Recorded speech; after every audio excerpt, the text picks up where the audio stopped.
बिस्मिल्लाहिर्रहमानिर्रहीम सल्लल्लाहु अलैहि वसल्लम। अस्सलाम वालेकुम क्लास 8। उम्मीद है आप सब हैरियत से होंगे। आज हम करेंगे यूनिट 1 की एक्सरसाइज 1.20 के क्वेश्चन नंबर 7 को। इससे कबल हम प्रीवियस वीडियोस में एक्सरसाइज 1.20 के क्वेश्चन नंबर 1 to 6 क्वेश्चंस तक डिटेल से इन तमाम क्वेश्चंस को डिस्कस कर चुके हैं। इन तमाम के लिंक्स मैंने डिस्क्रिप्शन में दे दिए हैं, आप इनसे रिलेटेड भी लेक्चर ले सकते हैं।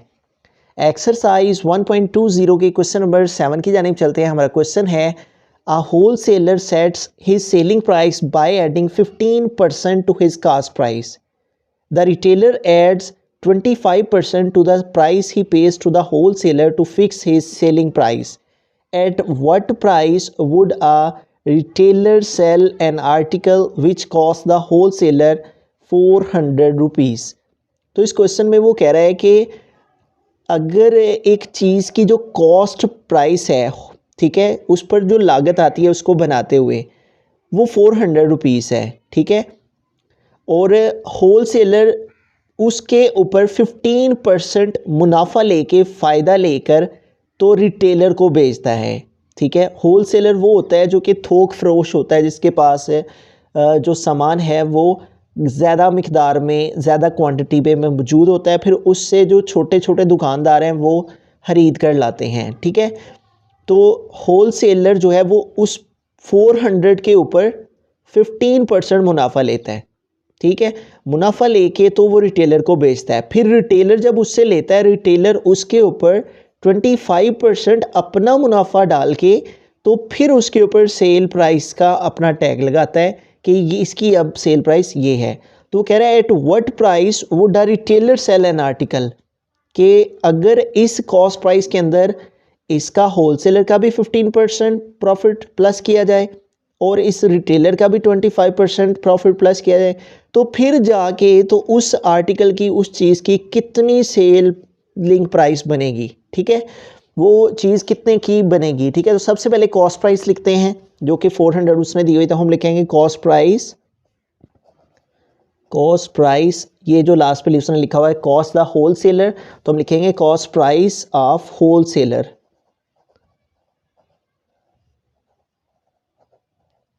इज इक्वल टू, और वो है 400 रुपीज़, ठीक है। तो सबसे पहले हमें होल सेलर का ही प्रॉफिट फाइंड करना है जो कि वो उसके ऊपर 15% ऐड करके कमाता है, ठीक है। तो हम सेल प्राइस फाइंड करेंगे कि कितने में होल सेलर बेचता है। Sell price of whole seller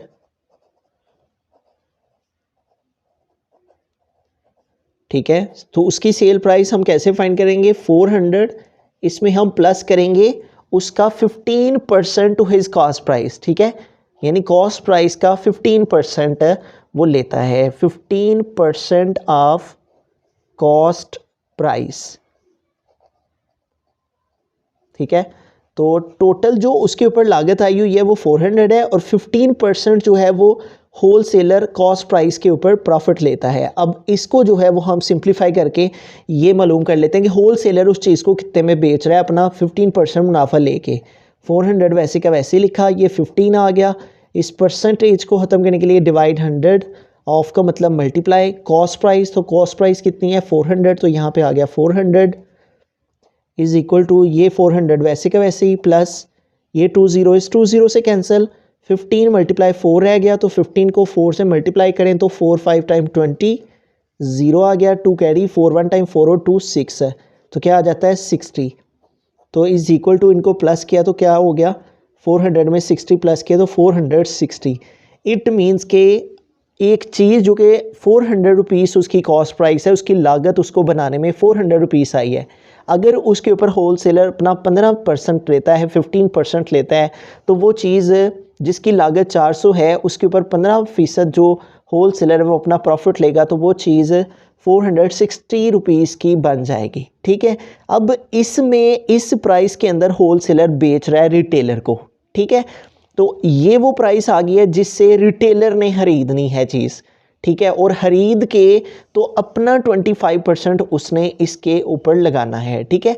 तो अब हम क्या फाइंड करेंगे, सेल प्राइस ऑफ रिटेलर, के रिटेलर कितने में बेचेगा अपना 25% प्रॉफिट लेके, ठीक है। तो हम लिखेंगे cell price of retailer.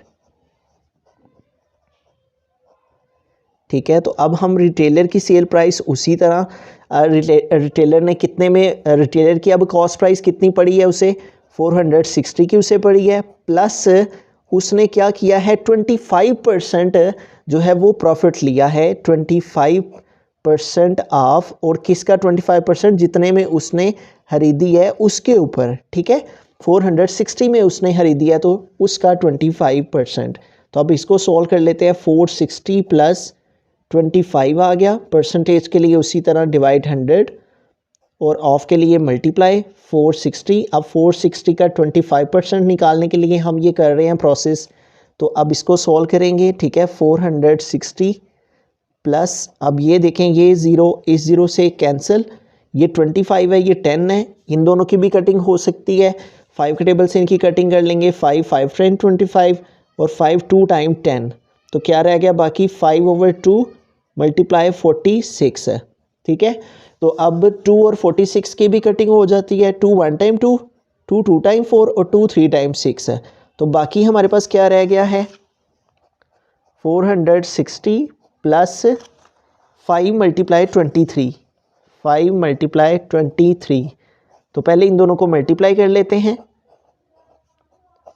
23 multiply by 5, 5 3 time 15, तो 5 आ गया, 1 कैरी चला गया, 5 2 टाइम 10 और 1 11। तो यूँ इन दोनों को मल्टीप्लाई करके क्या आ गया 115।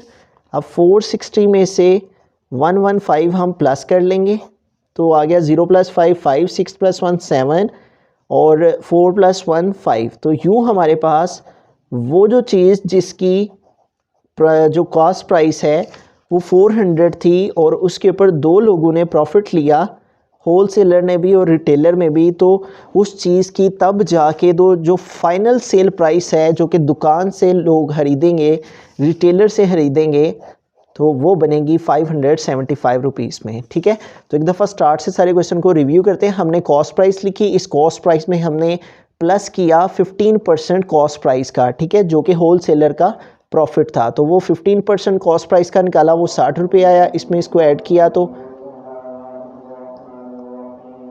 एक इसमें sell price of wholesaler find करनी है और दूसरी सेल प्राइस रिटेलर की फाइंड करनी है। जब सेल प्राइस होल सेलर की फाइंड करनी है तो उसमें हमने 15% कॉस्ट प्राइस का ऐड करना है उसकी टोटल कॉस्ट में, और जब सेल प्राइस ऑफ रिटेलर हमने फाइंड करनी है तो जो अब सेलर रिटेलर ने जिस प्राइस पे परचेज़ किया होगा उसमें हमने उसका 25% ऐड करके तो sale price of retailer find कर लेनी है, और in the end final answer आ गया 575 रुपीज़।